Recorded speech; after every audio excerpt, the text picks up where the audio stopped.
Shalom, irmãos. Em tempos de angústia vamos falar de esperança. Vamos terminar o estudo sobre o servo sofredor e vamos para o livro de Isaías, capítulo 52, no verso 13 ao 15. É bem pequeno esse quarto cântico do servo e diz assim: Eis que o meu servo, que nós já falamos quem é, né?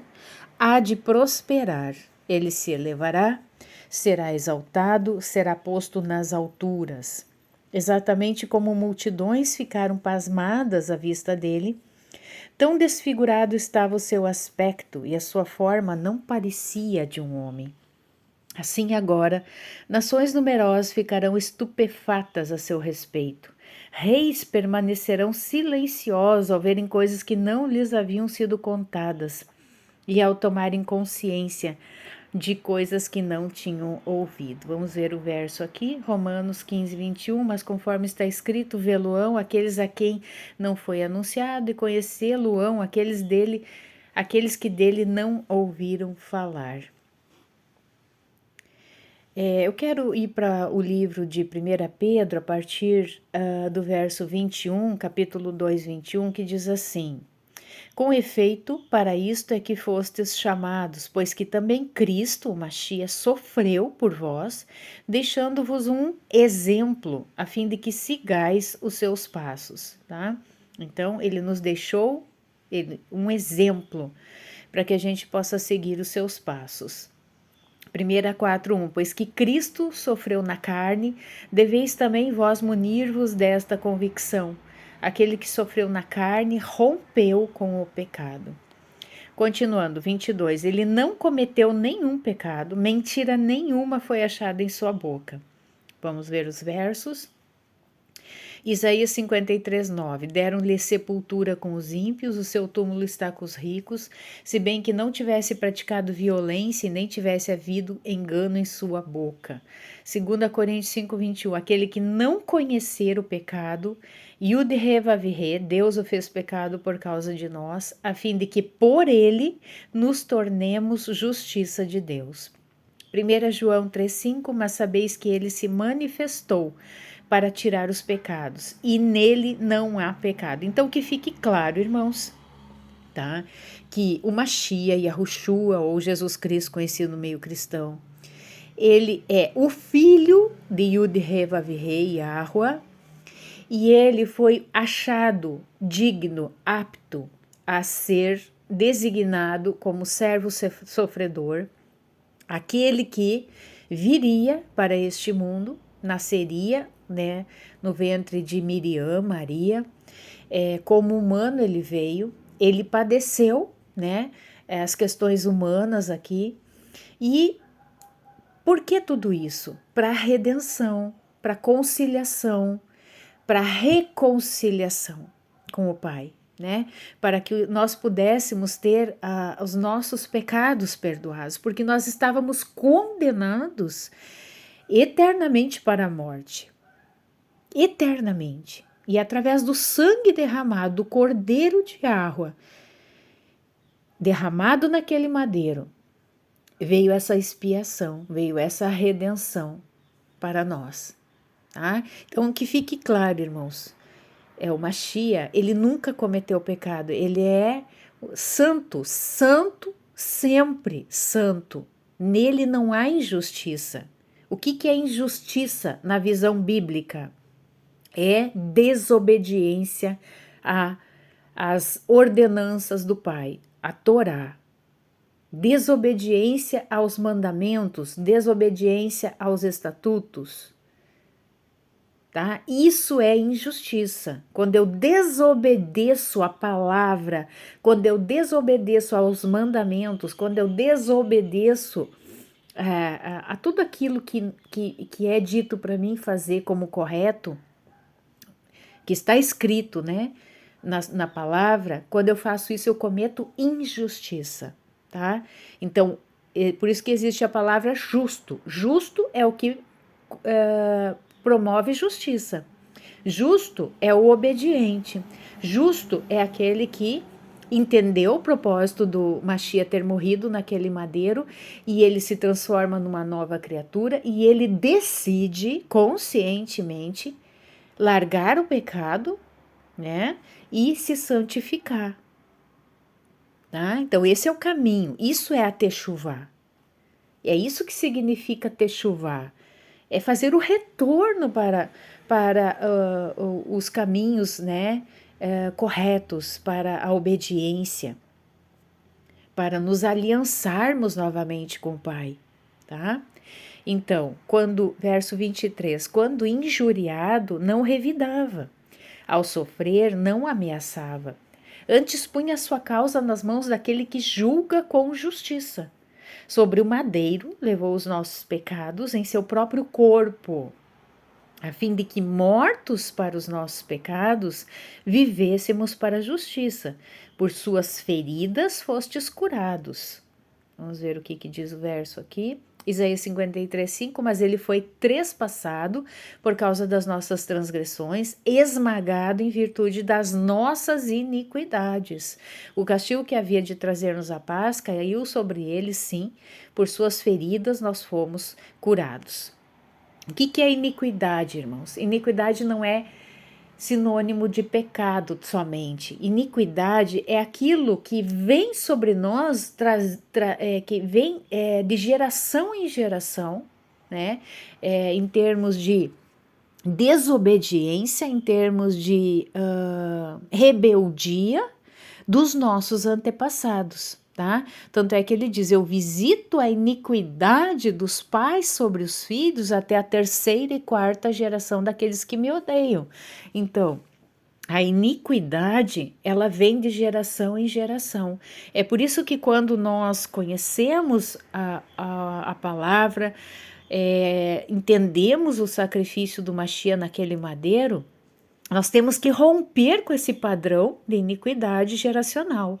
Nós temos que romper com isso, para que a partir da nossa geração para frente, né, é a geração em que vai haver a bênção até 1000 gerações daqueles que me amam e obedecem aos meus mandamentos, tá? Que fique claro isso.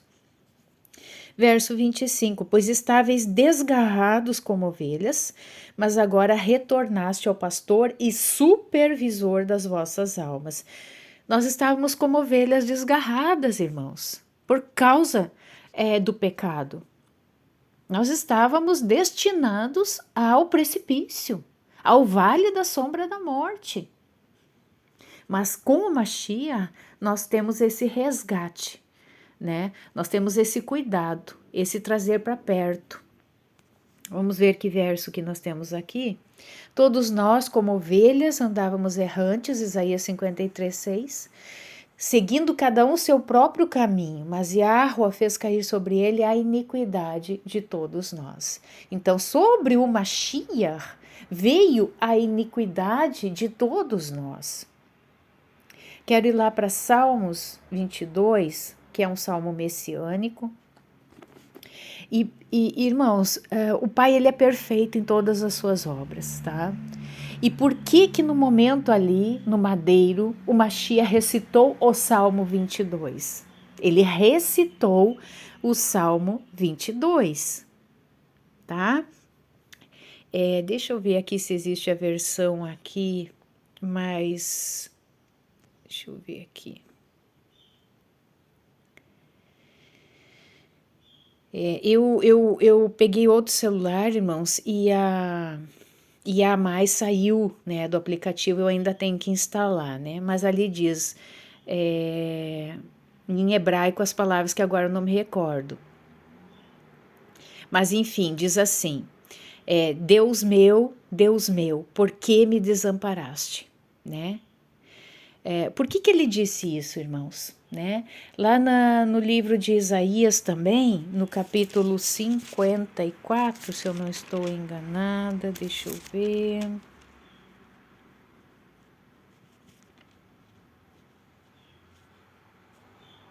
Ou 59, deixa eu ver aqui. Aqui, ó, 59, Isaías 59. Não, a mão de Yahweh não é muito curta para salvar. Vamos ver aqui, vou ler junto com vocês, tá? Isaías 59. Ó, eis que a mão de Yahweh não está encolhida para que não possa salvar, nem surdo o seu ouvido para não poder ouvir, mas as vossas iniquidades fazem separação entre vós e o vosso Elohim, o vosso Deus, e os vossos pecados encobrem o seu rosto de vós para que vos não ouça, tá? Então, por que eu tô lendo isso aqui? Por quê? Porque ali no Salmo 22 ele diz: Deus meu, Elohim meu, por que me desamparaste? No Salmo, no Salmo não, Isaías 54 diz que sobre ele, 52 na verdade, verso 13, né, que sobre ele veio toda a questão dos nossos pecados, veio sobre ele. O que isso significa, irmãos? Sabe o que é ele receber os pecados de toda a humanidade sobre ele? Pensa em todos os tipos de pecados. Eu acho que não tem nem como a gente enumerar todas as formas de, todos os nomes de pecados aqui e até pecados que a gente nem conhece, tá? Tudo veio sobre Machia, sobre o servo sofredor. E quando há pecado, irmãos, há o domínio das trevas. As trevas têm legalidade no pecado. Quando a gente abre uma porta de transgressão, quando a gente transgride as ordenanças do Pai, os mandamentos, nós abrimos uma porta para a entrada de demônios na nossa vida. Então, na verdade, sabemos que o Mashiach, ele nunca pecou, mas ele recebeu sobre ele, tá? Ele foi como que um receptor de todos os nossos iniquidades, pecados, e com isso foi aberto a questão dos demônios virem castigá-lo. Então ele foi açoitado, literalmente ele foi açoitado, ele foi machucado pelos demônios, tá? Então isso não é algo assim, ele foi moído, foi... Não, ele realmente foi. Ele padeceu, irmãos, um sofrimento, uma agonia que nós não temos condição de imaginar, não somente por aquilo que ele recebeu na carne, os açoites, a coroa de espinhos, não, mas o sofrimento que ele recebeu na alma, no espírito. Ele recebeu tudo isso que era sobre nós, era para nós estarmos sendo açoitados, machucados por esses demônios, mas veio sobre o Machia, esses açoites, esse castigo, veio sobre ele. Somente ele poderia suportar isso, irmãos. Somente o Machia e a Yahushua poderia suportar tamanha dor e sofrimento. Não tem como a gente imaginar essa dor e esse sofrimento, tá? Então, por causa que o pecado nos separa do Pai, naquele momento o Pai não poderia ajudá-lo, porque também ele veio aqui com esse propósito. Ele veio com o propósito de sofrer na carne, no espírito dele, tudo que era para ser sobre nós, ele sofreu. Esse era o propósito. Então, o pai e o de Revavirei, Yahweh, não poderia intervir, né? Porque ele tinha que cumprir esse propósito e também porque o pai não tem comunhão com as trevas. Há uma divisão, há uma barreira, há uma separação, tá? Que divide. Não pode o pai ter comunhão com as trevas. Então, naquele momento, Yahushua disse, né? Meu Deus, por que me desamparaste? Né? Na verdade, ele estava ali cumprindo um propósito. Então, ali ele continua dizendo, porque se acham longe de mim a salvação, as palavras de meu bramido. Imagina a agonia que o nosso Mashiach estava passando ali, né? A agonia. Deus meu, clamo de dia e não me respondes, também de noite, porém não tenho sossego. Contudo, tu és santo, entronizado entre os louvores de Israel. Então, ao mesmo tempo que ele faz como se fosse uma queixa aqui, ele diz, eu te entendo, Pai. Eu te entendo porque tu estás agindo assim. Porque tu és santo. Tu estás entronizado entre os louvores de Israel. Nossos pais confiaram em ti, confiaram e os livraste. A ti clamaram e se livraram, confiaram em ti e não foram confundidos. Mas eu sou verme, não homem, opróbrio dos homens e desprezado do povo. Todos os que me veem zombam de mim, afrouxam os lábios e meneiam a cabeça. Confiou no Senhor em Yahweh? Livre-o, ele, salve-o, pois nele tem prazer.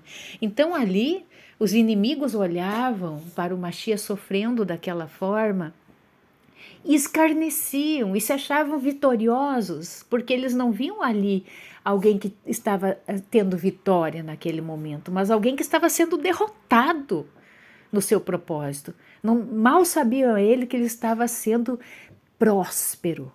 Próspero, como diz aqui Isaías 52:13, eis que meu servo prosperará. O que é esse prosperará?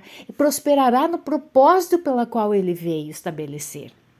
Né? Ele prosperou, ele venceu a morte e o inferno.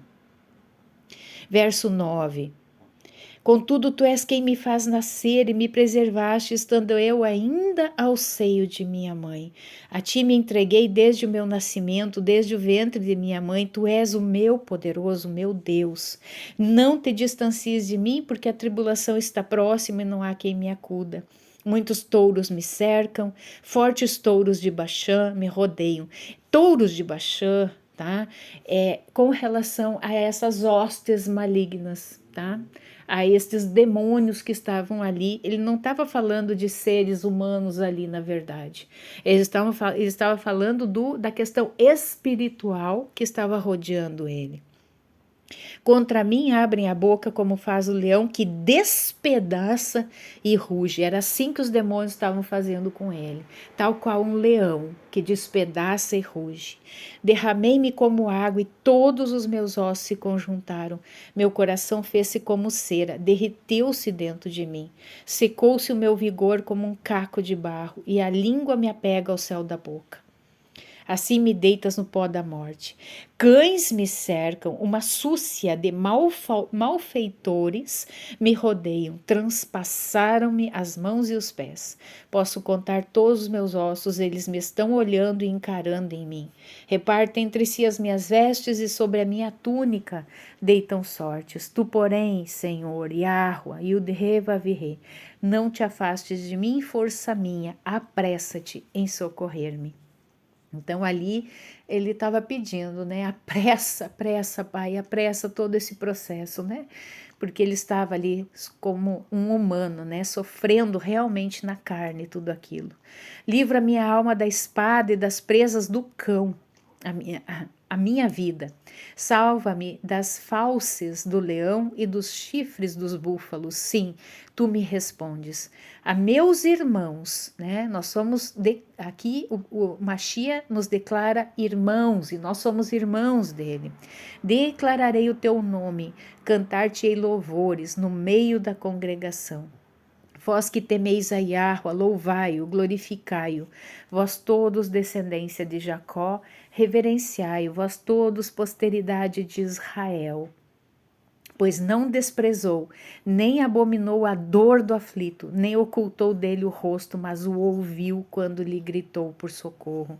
De ti vem o meu louvor na grande congregação, cumprirei os meus votos nas presenças dos que o temem. Até aqui eu vou ler então. Irmãos, eu também quero ler o que está lá no livro de Sabedoria, no capítulo 2, tá? O livro de Sabedoria, ele está na Bíblia de Jerusalém, também nas Bíblias católicas, tá? O livro de Sabedoria é um livro muito bom, eu indico aos irmãos, muito bom mesmo. Ali diz assim, aqui tá falando dos ímpios, tá? Mas eu vou ler a partir do verso 12. Cerquemos o justo. Quem é o justo? Considerado o justo aqui? O Mashiach Yahushua. tá? Então, esses ímpios dizem, cerquemos o justo porque nos incomoda e se opõe às nossas ações, nos censura as faltas contra a lei, contra a Torá, nos acusa de faltas contra a nossa educação. Declara ter o conhecimento de Yahweh e se diz filho de Yahweh. Ele se tornou acusador de nossos pensamentos, basta vê-lo para nos importunarmos. Não acontece exatamente assim, irmãos? Hoje em dia, sempre aconteceu, né? Ele se tornou acusador de nossos pensamentos, basta vê-lo para nos importunarmos. Tem pessoas que não conseguem, ao menos que a gente cite o nome de Yahushua, de Jesus, não consegue. Sua vida se distingue dos demais e seus caminhos são todos diferentes. É assim que o inferno tem que olhar para nós e nos ver, irmãos. Não, ali eles viram na vida do Mashiach, mas nós somos a sombra, nós temos que ser essa sombra, esse exemplo de vida que o Mashiach mostrou para nós. Olha que tremendo, irmão. Sua vida se distingue dos demais e seus caminhos são todos diferentes.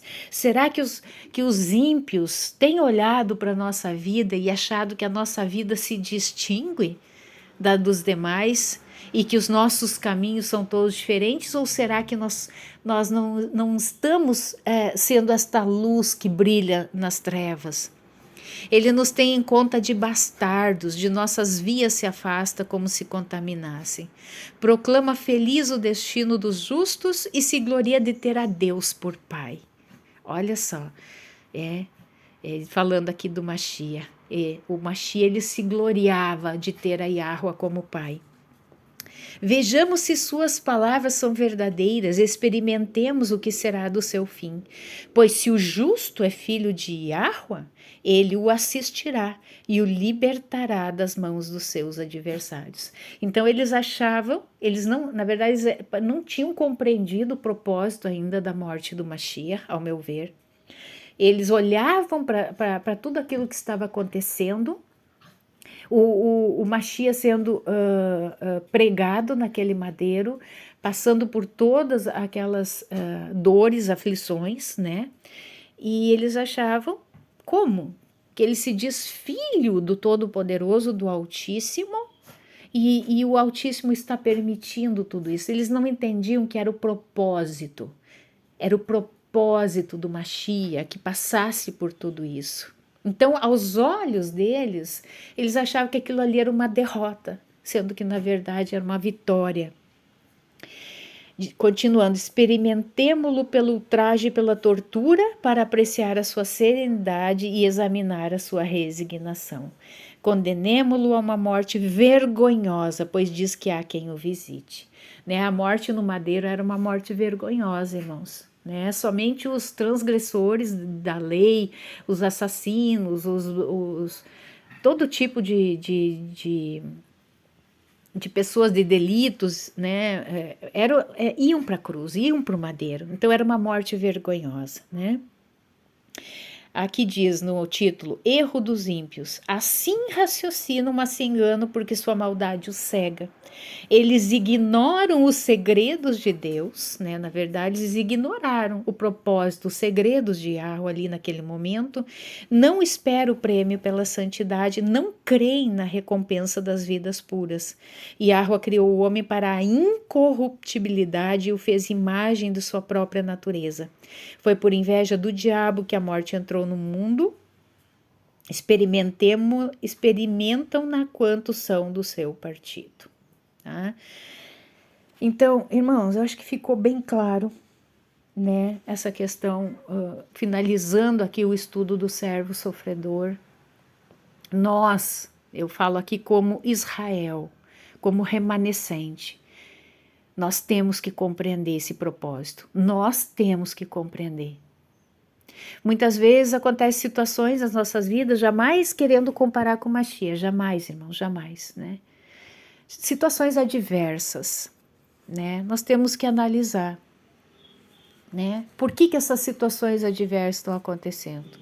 Ainda tenho pecados não confessados? Ainda tenho pecados de estimação? Ainda continuo transgredindo a Torá? Achando que a Torá é antiga, já passou, caducou? Achando que só o que vale é a graça? Ou não é nada disso, você está agindo de forma santa, caminhando em obediência, em temor, mas mesmo assim situações adversas acontecem, né? Saiba que o Pai, ele permite, assim como permitiu, né, que o Mashiach passasse por tudo que ele passou com um propósito, não esqueça disso, tudo tem um propósito. A gente não entende, o sofrimento nos cega, né? Não faz nos ver a luz brilhando, como diz lá no fim do túnel, né? Nos cega, mas saiba que tudo tem um propósito. Se você está levando a sua vida em santidade, nesse caminho da Techuvá, e isso não é um passe de mágica, irmãos. Essa palavra mágica, magia, é algo do adversário, não é de Yahweh, tá? A Techuvá é um processo, são etapas, não queira pular etapas. Se você pular etapas, é como um bebê que ele não engatinha, ele já sai caminhando. Isso vai causar problemas lá na frente. Ele não vai ter o mecanismo de defesa quando cair no chão. Toda a questão dos reflexos vão ser comprometidas. Então, não atropele processos, não atropele etapas. Permita-se viver cada etapa, gozando de cada etapa, né? Tendo intimidade com o Pai, né? Pedindo ao Pai que leve cativa as nossas mentes a Ele e nos livre de todo sofisma, de toda fortaleza mental que nos separa da verdade. Essa é a minha oração para você que está assistindo esse vídeo, né?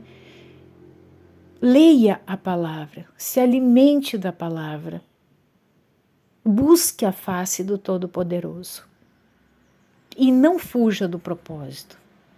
Não faça como Jonas, não fuja do propósito, porque quando nós fomos destinados a algo, uma hora ou outra, né? A baleia vai nos vomitar da boca para que a gente venha e cumpra o propósito. Amém, irmãos? Sejam abençoados pelo Eterno. Que a paz, que excede todo entendimento, as bênçãos do Pai, do Filho e o cuidado da Mãe, da Ruach HaKodesh, seja sobre cada um de vós. Amém e amém.